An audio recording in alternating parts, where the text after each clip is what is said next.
Ayan, so makikita po natin mga kagwapo yung bunga ng ating talong. So sobrang lalaki po. So ayan. Okay. So kitang kita. Ito. Sobrang lalaki.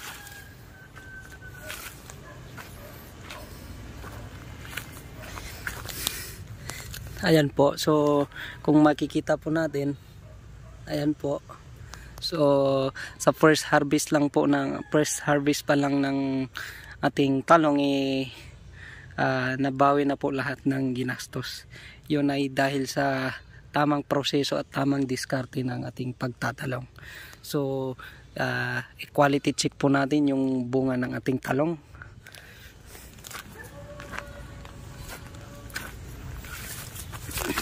So ito po, masasabi po natin na quality yung ating talong dahil ito po mahaba siya at saka meron siyang minimum na 5 na bunga sa isang puno at saka sobrang lalaki. Ayan. So talagang napaka quality po. So sa tamang sa tamang proseso lang yan at tamang diskarte, walang lugi po sa pagtatalong basta ikaw ay matyaga lang at marunong. So tiyaga lang po, then konting sikap din, then yun nga, tamang proseso. So tingnan natin dito.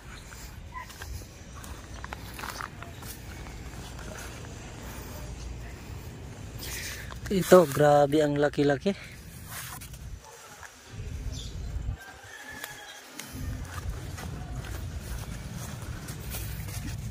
Ayan, sobrang lalaki po. So nakita nyo po yung resulta. So ayan.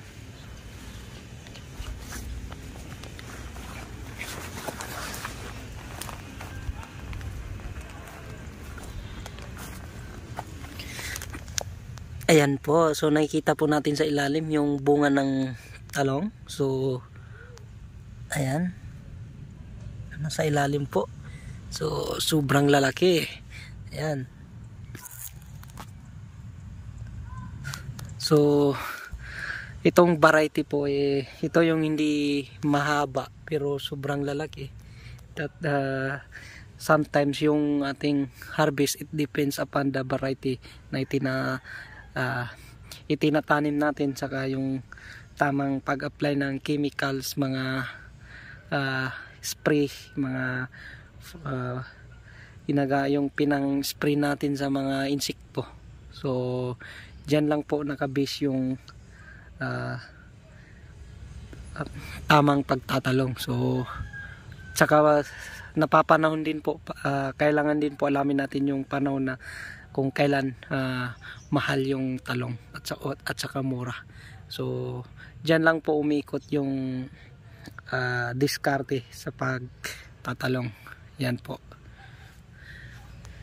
Yan. So pag ikaw ay farmer, so dapat alam mo ang mga proseso. So tingnan natin, tuloy-tuloy natin yung ating mga video regarding the talong, and so marami pa tayong in-upload na ibang mga pananim. So tingnan natin mga kagwapo. Hello, welcome back mga kagwapo. So andito naman po tayo sa talong farm. So makikita natin na doon sa mga nakaraang video natin wala pa pong bunga itong talong na to, but today ipapakita ko sa inyo kung ano ang resulta nitong tamang pag-aalaga ng talong at ano ba talaga yung good result ba talaga yung mga pamamaraan na pagtatagalong nating mga proseso na ginagawa natin sa ating talong farm. So let's check kung may bunga na po ito. So tingnan natin.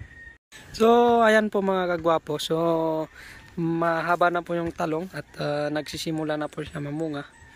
Nagsisimula na po mamunga yung talong, din titingnan natin. Ayan. So may bunga na po yung talong, and of course, pero hindi pa po ganun karami dahil ito pa po yung una na mamumunga yung talong at kakasimula pa lang at hindi pa siya namunga na yung talagang marami dahil ito yung first time na bunga niya. Ganyan po talaga yung talong na pag unang mamumunga o yung first na bunga niya tig 3, meron 5, may 2. So tingnan po natin doon sa may malalaki kasi puro maliliit dito.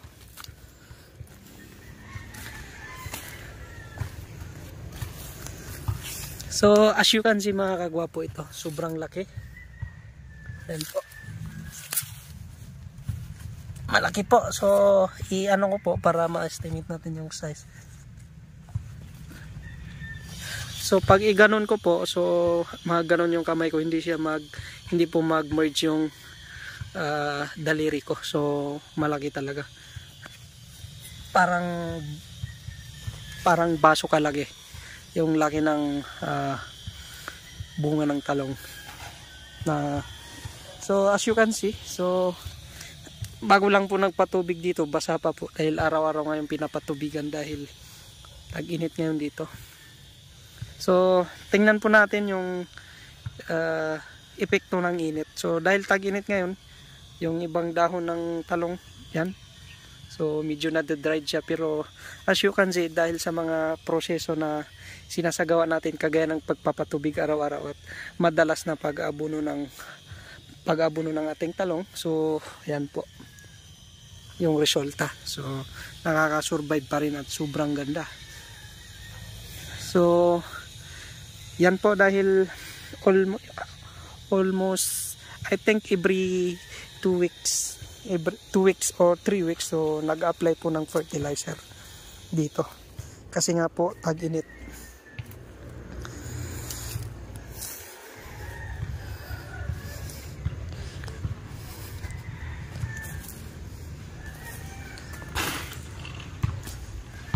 Ito po, so ayan po, so sobrang lalaki po ng bunga ng talong. Ayan, so namumunga na siya. So I think ito almost 3 months po itong talong na to. At tingnan nga naman natin, talagang napakaganda po dahil sa tamang proseso. Of course, when it comes to pagtatalong, may kita po natin yan, walang damo din. Mataas yung level dito, mataas po yung level dito sa linya ng talong ng lupa. Tapos may kanal po dito, may kanal siya dito, yan, may kanal po din yan kasi po para pag nagpapatubig tayo, tapos dadaloy po yung tubig, o pag maulan po hindi po mabulok yung ating talong. As you can see, so dito dadalo yung tubig, yan po. So yan yung talong, so para hindi mabulok kung sakaling tamaan ng tag-ulan yung ating talong. Then puntahan po natin doon banda.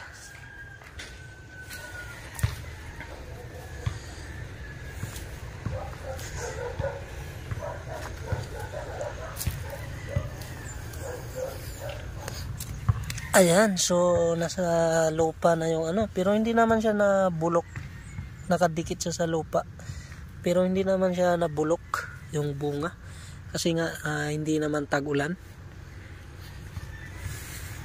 So i-check natin mga kagwapo tong iba. So ayan po, so dumikit naman po sa lupa, hindi naman nabulok. Grabe.